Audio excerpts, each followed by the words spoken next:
Hi friends, இன்றைக்கி நம்ம என்ன பார்க்க போகிறோம்னு பார்த்தீங்கன்னா சப்பாத்திக்கு ஒரு சைட் டிஷ் தான் பார்க்க போகிறோம். அதுக்கு ஒரு பவுல் எடுத்து வச்சுருக்கேன். இப்போ சோயாவை வச்சு நம்ம இந்த சோயாவை வச்சு தான் நம்ம சைட் டிஷ் பண்ண போகிறோம். ஒரு 100 கிராம் எடுத்திருக்கேன். அதுக்கு தண்ணி வந்து சூடு பண்ணி வச்சுருக்கேன். இப்போ இந்த தண்ணியை இதில் ஊற்றிடலாம்.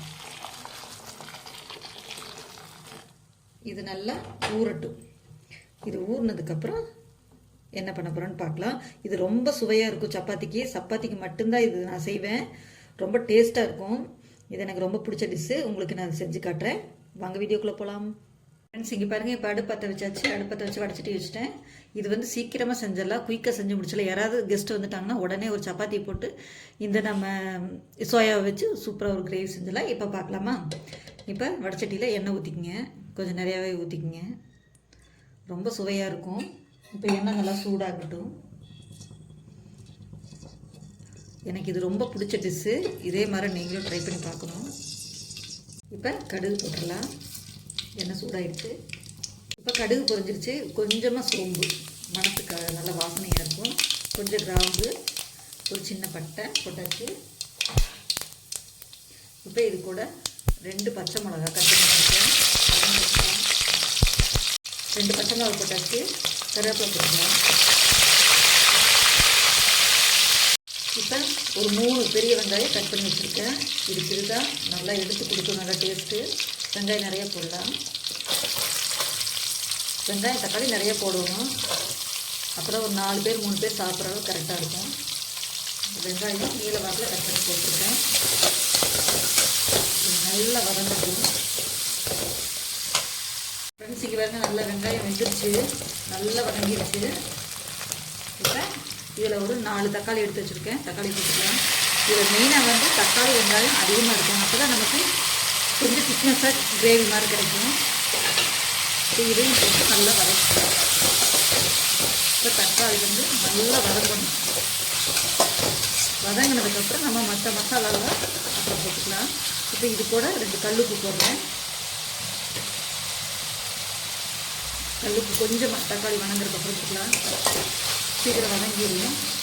இப்போ மூடி போட்டு மூடி வச்சிடலாம். இப்போ மூடி போட்டு மூடி வச்சிட்டோம்னா நல்லா வெந்துடும். பாருங்க, இப்போ சோயா வந்து நல்லா ஊறிடுச்சு. தண்ணியில் நல்லா ஊறணும். இப்போ இதை தண்ணியெல்லாம் நம்ம புளிஞ்சு எடுத்து வச்சிடலாம். நல்லா பிழிஞ்சிட்டு இப்போ ஒரு தட்டில் மாற்றிக்கலாம். இது எல்லாத்தையும் எடுத்து வச்சுட்டு பார்க்கலாம். இங்கே பாருங்கள், நல்லா புளிஞ்சு எடுத்து வச்சுட்டேன். இப்போ இது வந்து இவ்வளோ பெருசாக இருந்தால் எடுத்து சப்பாத்தி கூட சாப்பிட முடியாது. அதனால் நான் கட் பண்ணுறேன். நீங்கள் வந்து சின்ன சோயா கூட இருக்குது, நீங்கள் சின்னது கூட வாங்கிக்கலாம். நான் பெருசு தான் போட்டிருக்கேன். இப்போ இதெல்லாம் இப்படி கட் பண்ணி போட்டுக்கலாம். நீங்கள் செஞ்சு பாருங்களேன், இன்னும் சாப்பிட்லான்னு தோணும். டெய்லி இதே சாப்பிட்லான்ட்டு இருக்கும். எனக்கு பிடிச்ச டிஷ்ஷு இது. அப்படியே அவ்வளோ ஒரு சுவையாக இருக்கும். இப்போ இதெல்லாம் கட் பண்ணி எடுத்துக்கலாம். பாருங்கள், எல்லாம் கட் பண்ணி எடுத்துட்டேன். அவ்வளோதாங்க ஃப்ரெண்ட்ஸ். இனி தக்காளி வெந்துருச்சான்னு பார்ப்போம், வதங்கிருச்சான்னு. தக்காளி வதங்கிருச்சான்னு பார்ப்போம். நல்லா வதங்கிருச்சு. இப்போ இது கூட நம்ம கொஞ்சம் மஞ்சத்தூள் போட்டுக்கலாம். மஞ்சத்தூள் கொஞ்சம், நல்ல காரத்துக்கு மிளகாய் தூள். உங்களுக்கு காரம் எவ்வளோ தேவையோ அவ்வளோ போட்டுக்குங்க.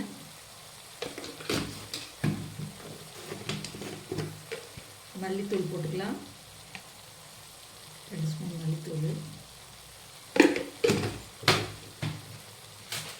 கரம் மசாலா,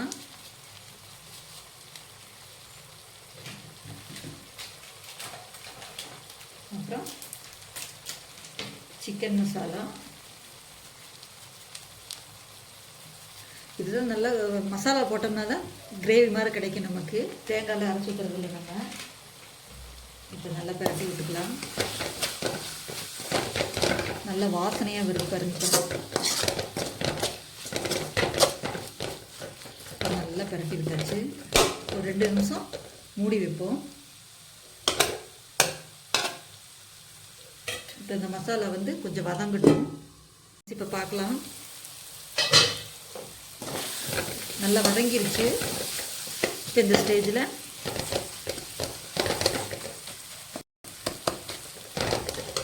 இந்த சோயாவை நம்ம போட்டுடலாம்.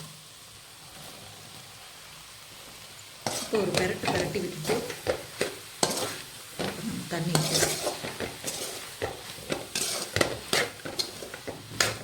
இதில் வந்து நமக்கு ரொம்ப கிரேவியெல்லாம் இருக்காது.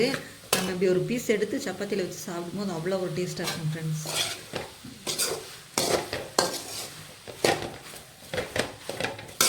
தண்ணி வச்சு லேசாக கொஞ்சம் தண்ணி ஊற்றலாம்.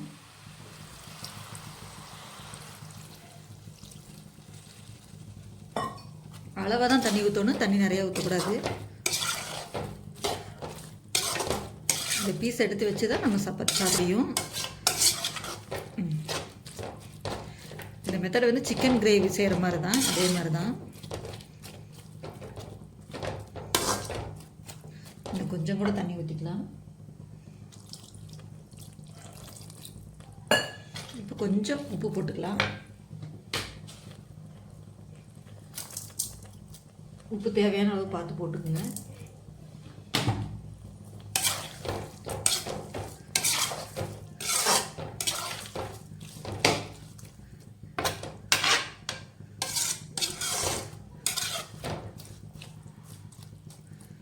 ஓகே ஃப்ரெண்ட்ஸ், இது அப்படியே இருக்கட்டும். மூடி வச்சுருவோம் 2 நிமிஷம்.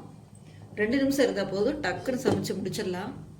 அவ்வளோதான் ஃப்ரெண்ட்ஸ், இங்கே பாருங்கள், அவ்வளோதான். ஒரு 2 நிமிஷம் தான் கொதிச்சா போதும். நமக்கு சுவையான சோயா கிரேவி ரெடி. அவ்வளோதான். இப்போ ஸ்டவ் ஆஃப் பண்ணிடலாம். டக்குன்னு சமைக்கணுன்னா நீங்கள் இந்த மாதிரி செஞ்சு பாருங்கள். இப்போ அவ்வளோதான். இப்போ பாருங்கள், இது ஒரு பவுலில் மாற்றிடலாம். நல்லா சுட சுட சாப்பிடும்போது அவ்வளோ ஒரு சுவையாக இருக்கும். இது நான் சொன்னால் உங்களுக்கு புரியாது, நீங்கள் செஞ்சு சாப்பிட்டு பாருங்கள், அப்புறம் சொல்லுவீங்க. அடிக்கொருக்க இதே தான் செய்வீங்க. சிக்கனே தேவையில்லை, சூடாக பரிமாறினா சுவையாக இருக்கும். இப்போ இந்த மல்லித்தலையை அப்படியே ஃப்ரெஷ்ஷாக தூவிடணும். தூவி அப்படியே சப்பாத்தி எடுத்து பிச்சு அப்படியே எடுத்து சாப்பிட்டோம்னா செம்ம டேஸ்ட்டாக இருக்கும் ஃப்ரெண்ட்ஸ். அதான், மல்லித்தலையை அப்படியே போட்டு பச்சை அப்படியே எடுத்து சாப்பிடணும், அதான் டேஸ்ட்டு. இப்போ பாருங்கள், நமக்கு சுவையான சோயா கிரேவி ரெடி சப்பாத்திக்கு. இதே மாதிரி நீங்களும் ட்ரை பண்ணி பாருங்கள், எப்படி இருக்குன்னு சொல்லுங்கள். இப்போ இதை ஒரு பீஸ் டேஸ்ட் பண்ணி பார்த்துடலாம். இந்த மல்லித்தலையோடு எடுத்து சாப்பிடும்போது செம்ம டேஸ்ட்டாக இருக்குங்க ஃப்ரெண்ட்ஸ். சாப்பிட்டு பார்க்கலாம்.